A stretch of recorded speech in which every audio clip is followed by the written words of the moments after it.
I do want to give some credit before I forget, because Lord knows I'll forget. AU had a big win last night. They beat Lafayette up in Lafayette. I assume that's Lafayette, Pennsylvania. It's up north. I know it's in PA. Yeah. I don't know if the town is actually called Lafayette. I kind of don't care. I think they're the Panthers, which is not a bad. I used to see that a lot when I was younger. And I see Lafayette, I'm like, we didn't play nobody last night. Yo, but AU is now first place in the Patriot League, 10-3. They're 9-1 at home at Bender, which is a fun little arena. Dwayne Simpkins is the coach there. If you remember him, he was Maryland point guard.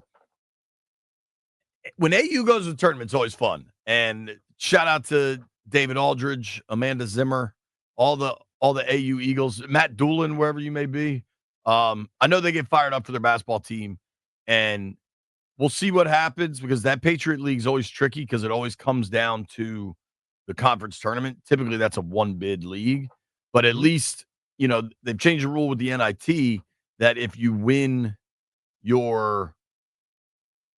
you're a one-bid league and you win your conference regular season, you get a slot in the NIT. Okay. So it looks like the Eagles are at least playing some postseason basketball. Wanted to credit them. And then Mason also had a huge win on the road last night.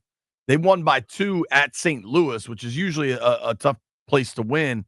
Mason is in first in the A10. They're 11-1 in conference. VCU right behind them at 9-2. Conference normally, when they get in, they normally make noise. White Brian, is the A10 a 2-bid league? Could they get VCU and Mason in?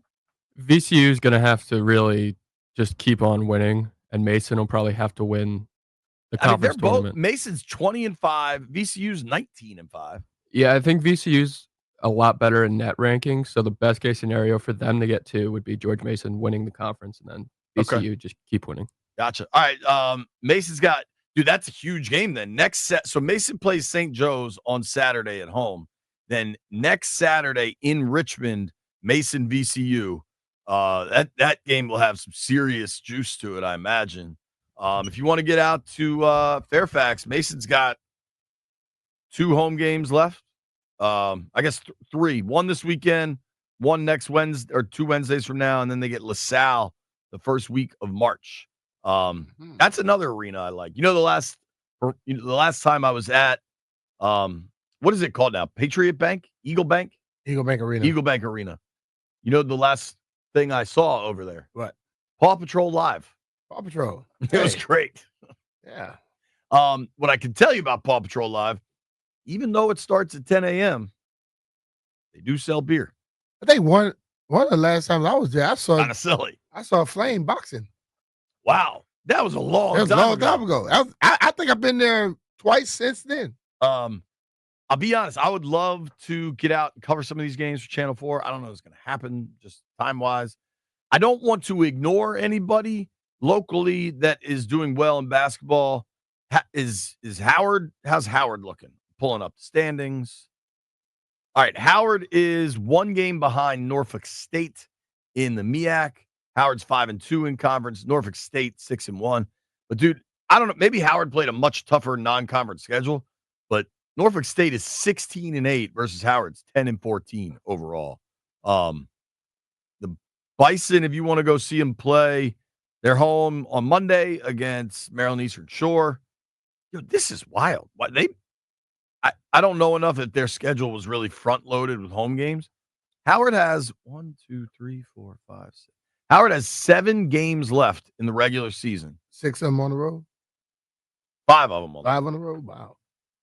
Now, the travel doesn't seem that significant. Dell State, Morgan State, Coppin State, NC Central. I think that's where Derek went. The longest travel is down to South Carolina, but still, that's a lot. That MEAC could come down to March 6th. Howard's hosting Norfolk State. That could be a pretty good game with a tournament bid on the line, whether it's NIT or not. My Terps have a big game tomorrow night at Nebraska, which I don't know if you agree with this, B.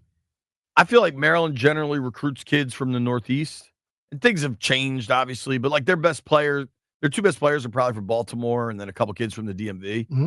I swear, mentally, it's hard to lock in going to Nebraska. Yeah.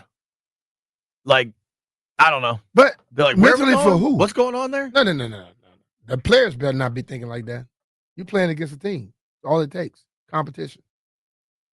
Terps playing. May not be able to say, well, they better not be thinking about sneaking out anyway. I don't know.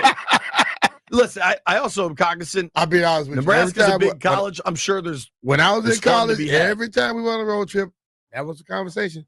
What? Man, this city, you don't want to sneak out in that city. This city might be okay. Which cities did you like going to? New Orleans. I mean, that's still New Orleans. All the colleges right around. You knew people. That was easy. Who was your guys' biggest rival? Tulane, Southern Miss. But you don't want to sneak out at Southern Miss. Was that Hattiesburg? Yeah. Hattiesburg doesn't strike me as the most cosmopolitan town. Anthony Gilmore was from Hattiesburg, so he knew some folks. So where was Arkansas State? One thing about me, I was not the sneak out guy. I did not like getting in trouble. No, hell no. I did enough during the week. I had to worry about that on the weekend. Why am I going to sneak out the night before the game when I could be having fun all week? Now granted, I was not an athlete, but I got a fair amount of I was a sneak out kind of guy. You didn't have no curfew. Right. That's a good point. What the hell you have sneak out? Like in high school, I did. Apparently, White Bryan has an update. Towson is at the top of the CAA too. So that Mason Towson VCU thing could be pretty fun coming down to the wire.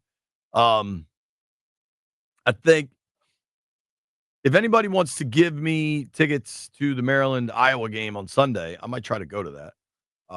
Terps have a big game next Thursday night. Dude, what? You went to Maryland. You like your buddies with locks. Just call them and get a damn ticket. I could get some. I'll call. What's called? You know, we could get some tickets. I'm asking you go. Sparty coming. They should be sending me tickets all the damn money. I sent to Maryland.